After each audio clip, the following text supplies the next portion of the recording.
ボイストレーナーのつるさんです。皆さんいかがお過ごしでしょうか？今回の動画はですね、たくさんの方からリクエストをいただきました、ミーアイ高見彩音歌声解説、こちらをですね、していきたいと思います。つるさんのラポネボーカルルーム。さあ今回どのような形で歌声解説をしていくかというとですね、実は日プガールズから最新曲クリック、こちらまでの高見さんパートをですね、抜粋した動画を僕作りました。YouTube ショートの方でね、2本に分けて公開したんですけれども、こちらを見ながら高見さんの歌声のね、魅力、こちらを皆さんにお伝えしていけたらと思いますので、ぜひ最後までお付き合いください。つるさんのラポネボーカルルーム、こちらのチャンネルは私、つるさんが大好きな JO1 と INI を筆頭にラポネ所属アーティストの魅力をボイストレーナー目線で伝えるリアクション動画と歌声解説動画をメインで公開しているチャンネルです。今の話を聞いて気になった方はぜひチャンネル登録、高評価よろしくお願いします。それでは早速、ミーアイ高見彩音細かすぎる歌声解説していきたいと思います。さあ、いきますよ。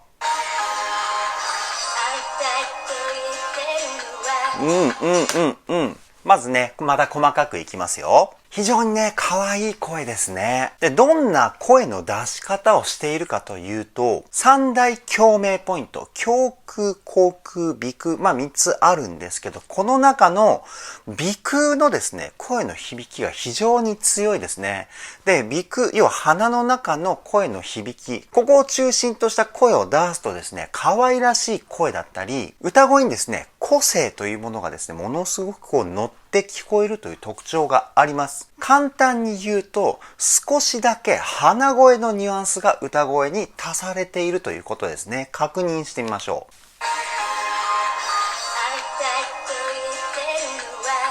すごく特徴的な声質ですよね。いやー、素晴らしい。それプラス、歌い方としてはですね、言葉と言葉の間に休符がしっかりと入っていますね。これ僕、ボイトレだったり、このチャンネルの細かすぎる歌声解説では、ちっちゃいつを入れるっていう風な言い方をしてるんですけど、特に最初の会いたいと、ここを、会いたいと、みたいなね、大げさに言うとこんな感じで歌っていたかなという風に思います。次いきますよ。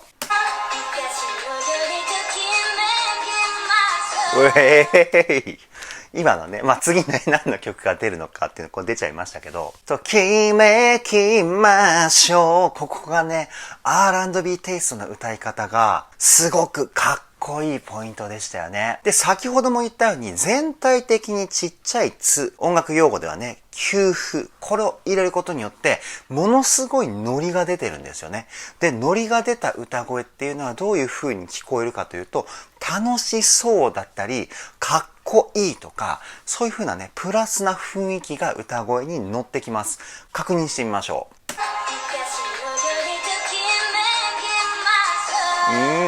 すごくね、フレーズの後半がかっこいいですよね。で、ところどころね、鼻声というか、ハミング、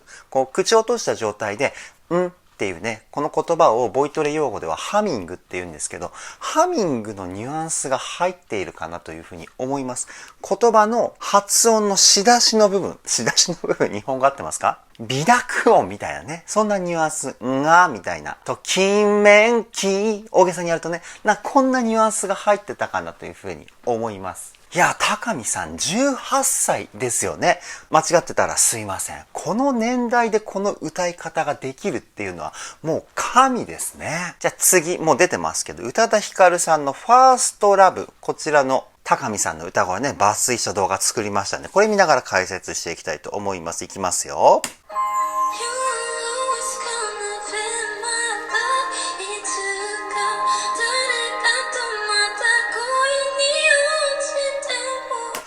いやー、めちゃくちゃ綺麗な声ですね。先ほどね、アイズワンの好きと言わせたいの時は、どちらかというとね、かっこいい部分だったり、可愛い部分だったりが入り混ざったような歌い方だったと思うんですけど、今回のですね、宇多田ヒカルさんのファーストラブ、使ってる声はミッククスボイスと言われる声ですね。裏声と地声の中間の声なんですけれども、で、ミックスボイスでも地声寄りのミックスボイス、裏声寄りのミックスボイス、この2パターンがあるんですけど、今回高見さんはですね、裏声メインのミックスボイスを使ってるんじゃないかなというふうに思います。特徴としてはですね、全体的に囁くような雰囲気をですね、高音になってもキープできるっていうところ、ここが判断材料の一つなんですけど、なので裏声よりもしっかりと声に芯がある。この辺もね、ポイントだったりしますね。確認してみましょ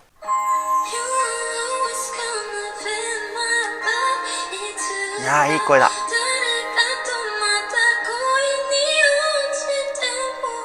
もうね、今にも泣き出してしまいそうなね、そんな感情をね、感じますよね。で、全体的に息の音が混ざってるウィスパーボイスも使ってますよね。この歌声、ミックスボイスとウィスパーボイス、この2つのテクニックで成り立ってるんじゃないかなというふうに思います。この歌声をですね、支えているのは、しっかりとした腹式呼吸なんですよ。歌の基礎っていうのは僕、腹式呼吸だというふうに思っていて、息を吸った段階、息の吸い方だったりね、そういった部分が声を出すっていうところにものすごい影響を及ぼすんですよ。で、腹式呼吸をしっかりできないとお腹に力を入れられないんですよね。で、お腹に力を入れられないと上半身に無駄な力が入ってしまって、いい歌声っていうのが出せないんですけど、今回の高見さんのね、歌声みたいな、すごくリラックスしていて、優しくて、綺麗な歌声も素晴らしい要素しかないんですけど、この歌声を実現させるためにはですね、完璧な腹式呼吸、こちらができていないと難しいんですよ。その辺をですね、踏まえて次のフレーズ聞いてみてください。いきますよ。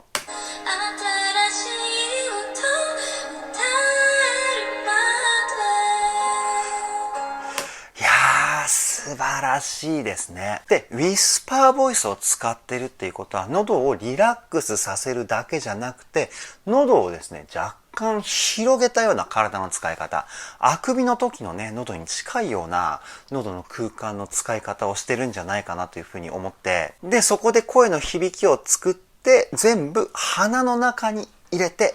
歌うっていうふうなね、こういった感じの声の出し方だと思います。確認してみましょう。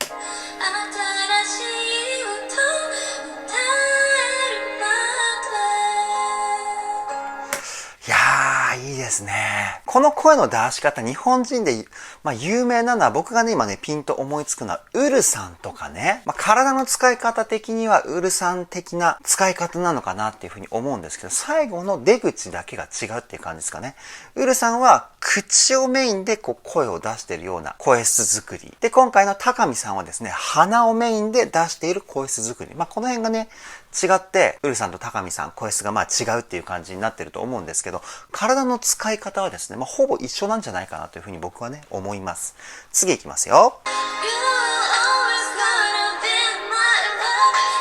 ここのポイントはですね、メインメロディーを歌っているのは違う方だというふうに思うんですけど、メインメロディーよりも下の音域でハモリを歌ってるのが高見さんなんじゃないかなというふうに思って、抜粋したんですけど、ハモリでですね、一番大事なことを高見さん行っているんですよ。それは何かというと、メインのメロディーよりも声が目立ってはいけない。ここですね。ここって非常に重要で、ハモリがですね、メインのメロディーよりも目立ってしまうと、本来のメロディーが存在感薄くなっちゃうんですよね。なので、ハモリはですね、メインよりも一歩引いたような位置。この辺のね、音量バランスを考えながらハモるのがベストなんですけれども、今回高見さんそれやってるんですよね。確認してみましょう。いや、この年でね、ハモリができるっていうのもすごいセンスだと思いますし、音量バランスまでしっかりコントロールできるって、どれだけのテクニックを持っているのかってね、非常にね、テンションが上がりますね。じゃあ次いきますよ。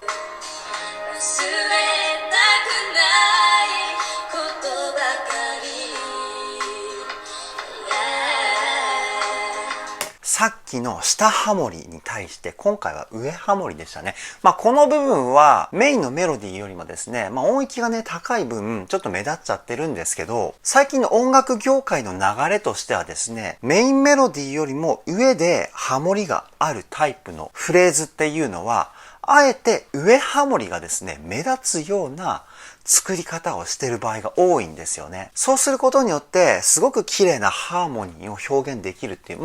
そういうところから、そのぐらいの音量バランスを作ってると思うんですけど、ただね、今回高見さんどういう声を使っていたかというと、上ハモリで目立っちゃうから、あえて声のですね、通りが悪い声質をチョイスしてハモリ歌ってると思うんですよ。確認してみましょう。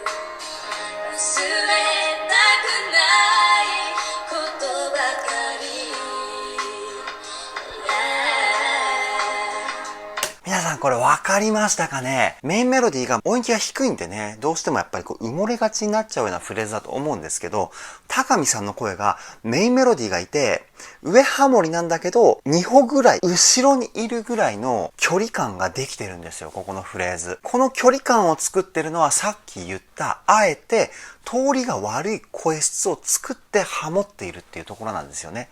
作り方としては、わざとらしく鼻声で歌う。これがね、一番声の通りを悪くする発声法なんですけど、その声をね、使ってるんじゃないかなというふうに思います。本当にバリエーション豊富ですごすぎますね。じゃあ次いきますよ。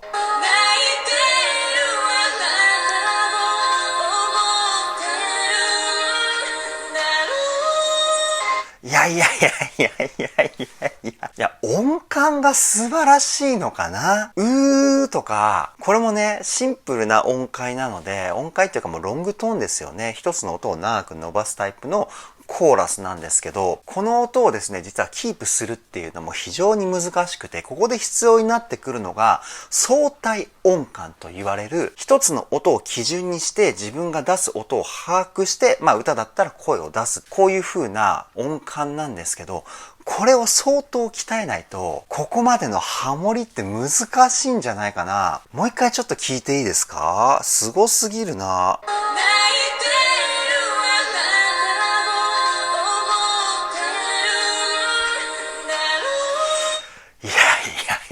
いや、歌詞ハモからのね、この流れ、相当練習したとは思うんですけど、もう本当にね、びっくりしますね。で、のところも、これは周りのメンバーとの声量バランスっていうのもしっかり取らないと綺麗に聞こえないんですよね。なのでメインメロディーよりも僕はハモリだったりコーラス、こっちの方がね難易度は高いんじゃないかっていうふうに思っていて、それをねデビュー前のオーディションの段階で披露できる高見さんのスキルの高さ、素晴らしすぎますね。じゃあ次いきますよ。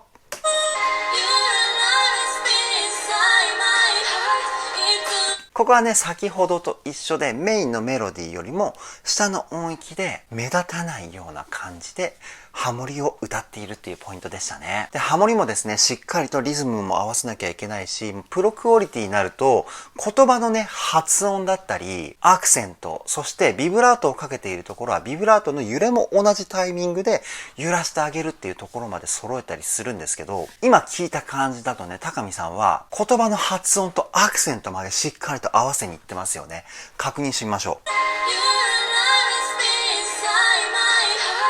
ほら。もうすごい全く一緒のリズム感ですよね。いやー、素晴らしすぎる。じゃあ次いきますよ。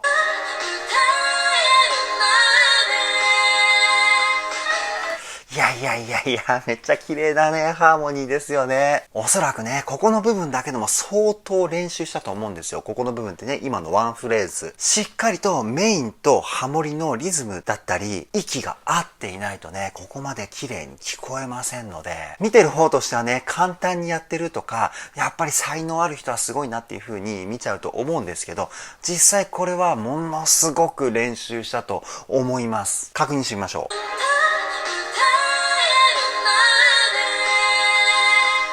で、ここでもね、上の方のハモリでハモってるのに、やっぱりね、一歩引いたような声質になってますよね。いやー、いいですね。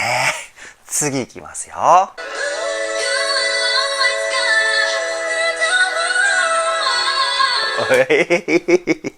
すごいパワフルな声から、後半のね、R&B 歌手のようなフェイク。この流れたまらないですね。で、先ほどはね、ミックスボイスを使っていたというふうなことを言ったんですけれども、今回は同じくミックスボイスだと思うんですけど、ミックスボイスの中でも地声がメインのミックスボイスを使っていますね。なので、ここまでパワフルな声質の歌を披露できるんですよ。確認しましょう。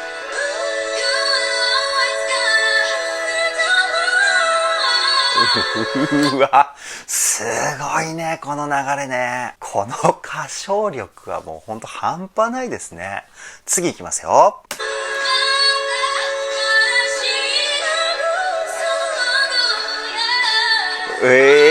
ここで一回止めますよ。いやー、本当にね、すごいですね。声の出し方としてはですね、ミックスボイスっていうのは、ポイントになってくるのは、鼻腔の使い方、鼻ですね。鼻の使い方で、人って声が高くなると、こうね、口の奥に軟口蓋と言われるね、ポイントがあるんですよ。これがね、上に上がろうとするんですよね。このベロを、口のね、歯があって、口の上をね、ベロでこう、喉側になぞっていくと、硬い部分から柔らかい部分、この柔らかい部分を軟口蓋といって、ここがですね、音域が高くなっていくとですね、こう上がるんですよね。そう、上がってしまうと、ミックスボイスに切り替わらないんですけど、高い声はですね、そのね、軟口蓋の位置を下に下げてあげて、鼻の空間メインで声を出してあげる。こういう風にするとね、ミックスボイスになるんですけど、で、この部分のね、高見さんの声の使い方としては、しっかりと腹筋で、声を出してですね。で、先ほど言ったこの鼻と軟口蓋の使い方。ここをね、リンクさせてあげてるんですよね。この年でね、これができるってものすごいことなんですよ。確認してみましょう。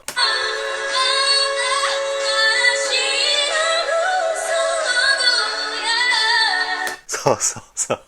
もうね、すごすぎてね、笑いが出てきますね。で、高いところはね、裏声に切り替えてるじゃないですか。ミックスボイスって裏声の要素が混ざった声なので、裏声の切り替えがね、すごく自然にできるんですよね。素晴らしいですね。次いきますよ。いい。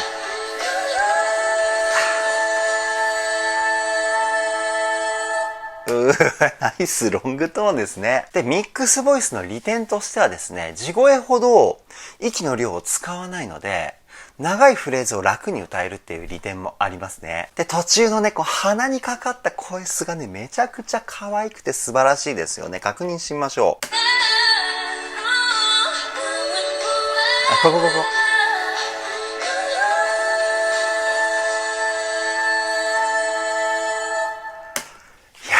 ですね。本当に魅力たっぷりの声質ですよね。これをね、一人でも多くの方にね、魅力を届けたいというふうにね、思います。じゃあ次いきますよ。乃木坂さんですね。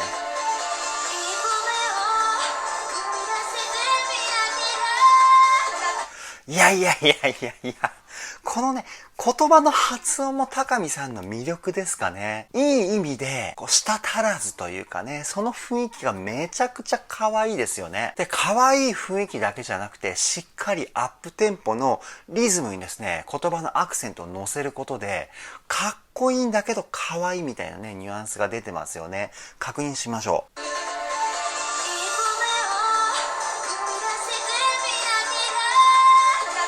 いや、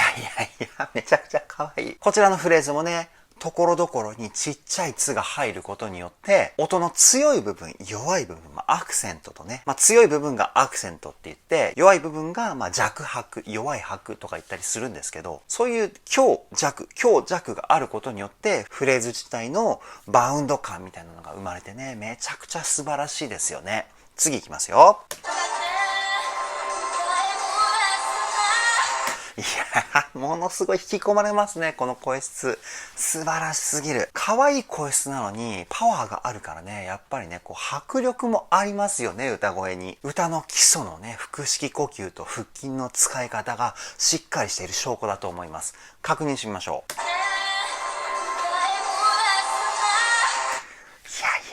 いや。もうね、日本の10代の女子はここまで歌えるようになってるのかと。ねえ、もう本当にびっくりしちゃいますね。素晴らしすぎる。じゃあ次いきますよ。かわいい。そして、ここが一番ね、先ほどから言ってるちっちゃいつの雰囲気がわかりやすいかな。高い裏声から地声、高い裏声、地声みたいな感じのフレーズじゃないですか。ここ、ちっちゃいつがね、全部入ってるんですよ。フレーズ自体の難易度めちゃくちゃ高いですよね。裏声と地声の切り替え、ただでさえ難しいのに、音域の差もね、激しくて、非常にね、レベルの高い歌だと思います。確認しましょう。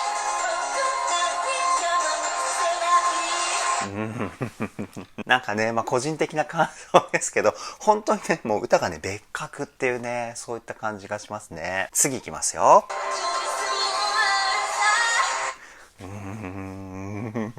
もうニヤニヤしちゃいますね。本当にさっきも言いましたけど。やっぱりね、この歌声というか、この雰囲気、すごく珍しいですよね。いい意味で。あまり聞いたことのない声質というかね、言葉の発音の仕方というか、こういうのをね、一般的には才能って言ったりすると思うんですけど、どういうルーツがあってこの歌声にね、たどり着いたのかとかね、僕はすごく気になっちゃうタイプで、非常にね、歌が好きでいろんな曲を聴いて歌ってきたんじゃないかなというふうに思います。もう一回確認しましょ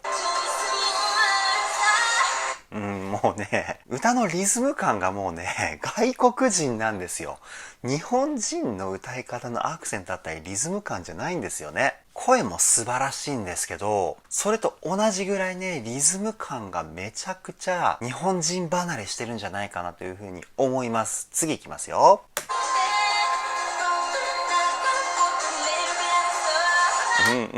幻想のここのそうも最後の言葉だけ喉が開いてるんですよね。なのですごく色っぽくなるし、すごく艶っぽくなるし、これもね、コントロールして歌ってるんだとしたら、ものすごい実力者ですよ。確認しましょう。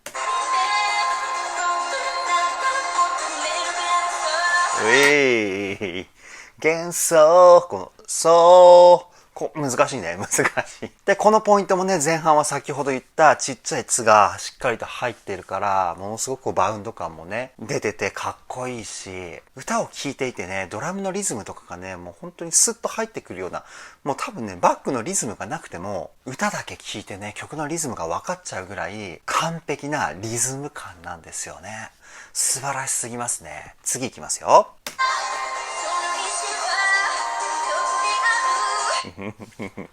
どこにあるのこのルの言い方がね、めちゃくちゃ可愛いですよね。口をね、尖らして言葉を発音したかのような、めちゃくちゃいいですね。確認してみましょう。かわいいかわいい。作業と今のね、ルーの発音の仕方がめちゃくちゃ特徴的かなというふうに思います。さあ、今回もね、次の曲がもうね、出てますけど、トキシックって読むんですかね。それでは聞いてみましょう。いきますよ。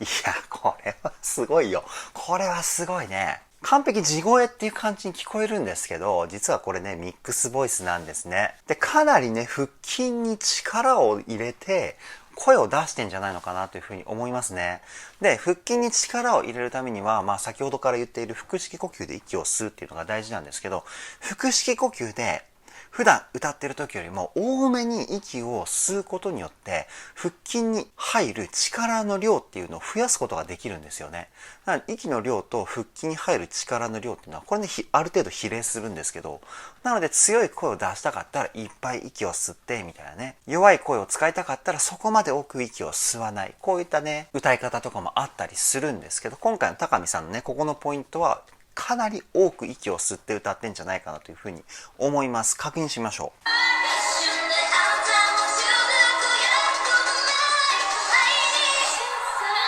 う。ものすごいパワフル。でね、やっぱり高見さんのこのリズム感があるからこそ、こういうダンスミュージック的な楽曲に声がめちゃくちゃ乗りますよね。歌にしっかりとリズムが入った歌い方、子音の出し方だったり、ちっちゃい「つ」の入れ方、あと細かく言えば、しゃくりだったりね、フォールだったり、そういったテクニックとかもあったりしますけど、高見さんの歌い方はね、こういう楽曲めちゃくちゃ合うと思います。じゃあ次いきますよ。めちゃくちゃ声がセクシーですよね。声質的にはね、めちゃくちゃ可愛いのに、言葉の発音とリズム感で、可愛いっていう雰囲気からセクシーっていう風な雰囲気にね、ガラッとこう変えることができるんですよね。確認してみましょう。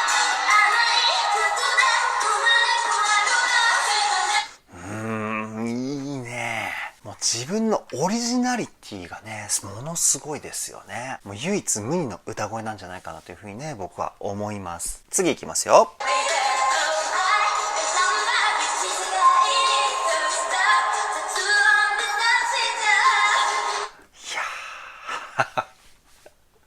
いやー、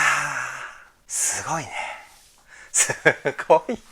もう色気がね、半端ないんですよね、歌声に。このぐらいのタイミングからもう覚醒したのかな。さっきのね、ファーストラブも好きと言わせたいもものすごく素晴らしい歌声だったんですけど、この曲はオーディション後半ですよね、おそらく。で、オーディションをね、勝ち抜いていって、このぐらいから自分の歌声に対する自信だったり、トレーニングもね、してたと思うんで、その中で掴んだ感覚だったりが、一気にこうね、開花したんじゃないかなというふうにね、僕はね、推測します。確認してみましょ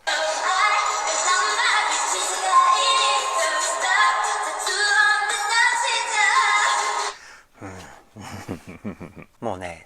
超一流プロボーカリストと遜色ないぐらいの表現力だというふうにね、僕は思うんです。そう、これだ。この曲の歌声からですね、表現力が半端ないんですよね。さっきまでのアイズワンの曲、で、宇多田ヒカルさんの曲、そして乃木坂さんの曲、この辺は歌がめちゃくちゃうまい。そして可愛い声質。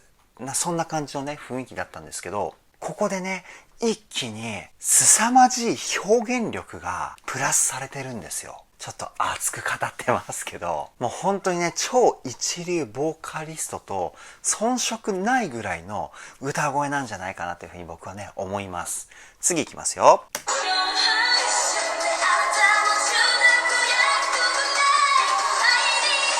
いやー、声を聞いただけでね、好きになっちゃいますね。めちゃくちゃ魅力的で、めちゃくちゃセクシーで、もうずっとこの声を聞いていたいっていう気持ちにさせてくれますよね。確認してみましょう。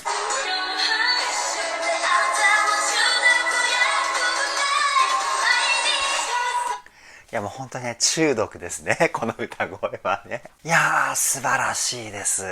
次いきますよ。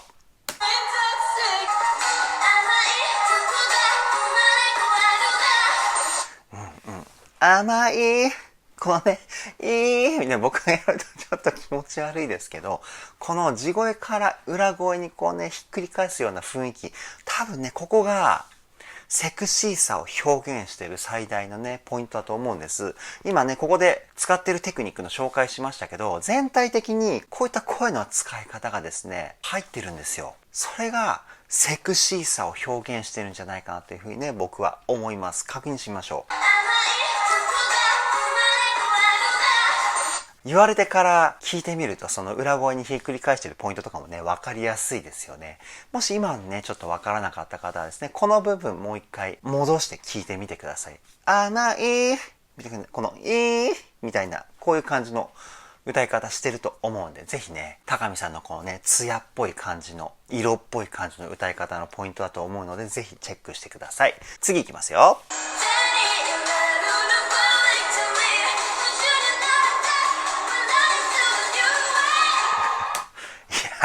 すごいね。最後のこうパワフルな地声ね。もうゴスペルシンガーみたいなね、声の出し方ですよね。これテレビだと声量のね、小さい大きいとかそういうダイナミクスってあまりよくわかんないかもしれないんですけど、徐々にクレッシェンド、要は音量が大きくなっていくような感じの歌い方だったんじゃないかなというふうに思いますね。で、動画に載せるときだったり CD としてリリースするときは、その音量のダイナミクス、要はちっちゃいところと大きいところの差っていうのをある程度均一化させるコンプレッサーっていう処理がされるので、このね、動画だとなかなかわかりづらいかもしれないんですけど、じゃあ何で判断するのかというと、声の質感ですよね。前半から後半に向かっていくにつれて、どんどん声が力強くなっていく。ここね、注目してもう一回確認してみましょう。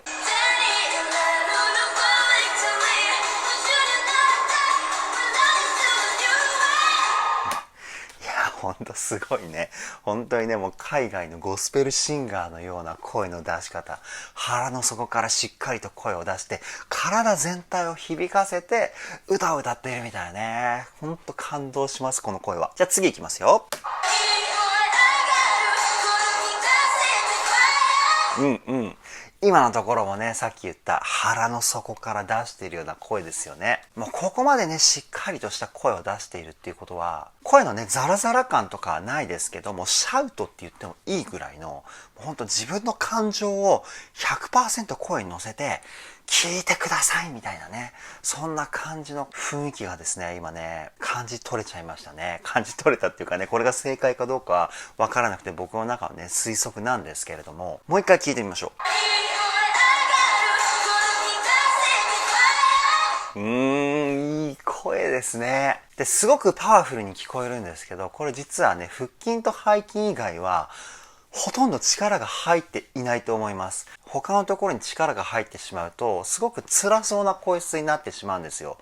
なので、あくまで喉周りとかね、上半身は脱力、そして声を腹筋と背筋で支えてあげて、グッっていう風にね、こう、お腹を前と後ろで挟み込むような筋肉の使い方で声を出すっていう風な発声法なんだと思います。それではじゃあ次行きますよ。最新曲 MIAI のね、クリックから高見さんのパートを抜粋しましたので、そこ聞いて解説していきたいと思います。